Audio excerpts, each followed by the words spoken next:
সবচেয়ে কম ইনিংস খেলে ওয়ানডেতে 7টি সেঞ্চুরির রেকর্ড গড়েন বাবর আজম।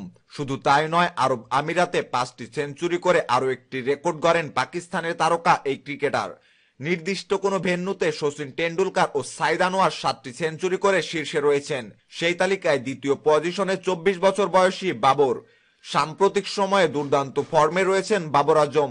ধারাবাহিক পারফর্ম করে যাওয়া এই তারকা ক্রিকেটারকে বিরাট কোহলির সঙ্গে তুলনা করেন পাকিস্তান ক্রিকেট দলের প্রধান কোচ মিকি আর্থার। তবে একের পর এক রেকর্ড গড়ে যাওয়া বিরাট কোহলির সঙ্গে কোনোভাবেই তুলনা হয় না বাবরের। ক্রিকেটের 3 ফরম্যাটে 364 ম্যাচে 64টি সেঞ্চুরির সাহায্যে 53 গড়ে সব মিলে 19,313 রান সংগ্রহ করেন বিরাট কোহলি।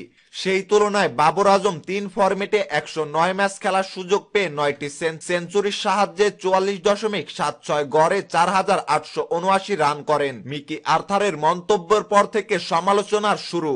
বেশিরভাগ ক্রিকেট সমর্থক বলতে শুরু করেন কোহলির সঙ্গে কোনোভাবেই বাবর আজমের তুলনা হয় না। কোহলির রেকর্ডের ধারের কাছে এখনো পৌঁছাতে পারেনি বাবর। তাছাড়া কোহলির মতো এত ম্যাচও খেলেনি তিনি।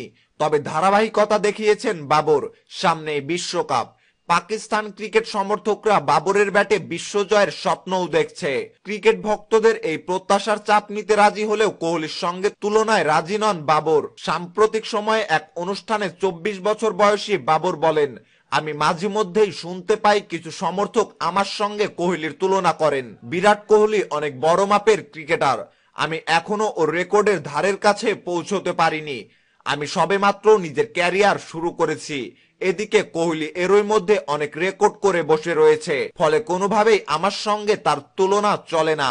সম্মানিত ভিউয়ার্স, খবরটি সম্পর্কে আপনার মতামত জানিয়ে কমেন্ট বক্সে কমেন্ট করতে ভুলবেন না। ক্রিকেটের নিত্য নতুন সকল সংবাদ সবার আগে পেতে চ্যানেলটি এখনই সাবস্ক্রাইব করুন। ধন্যবাদ।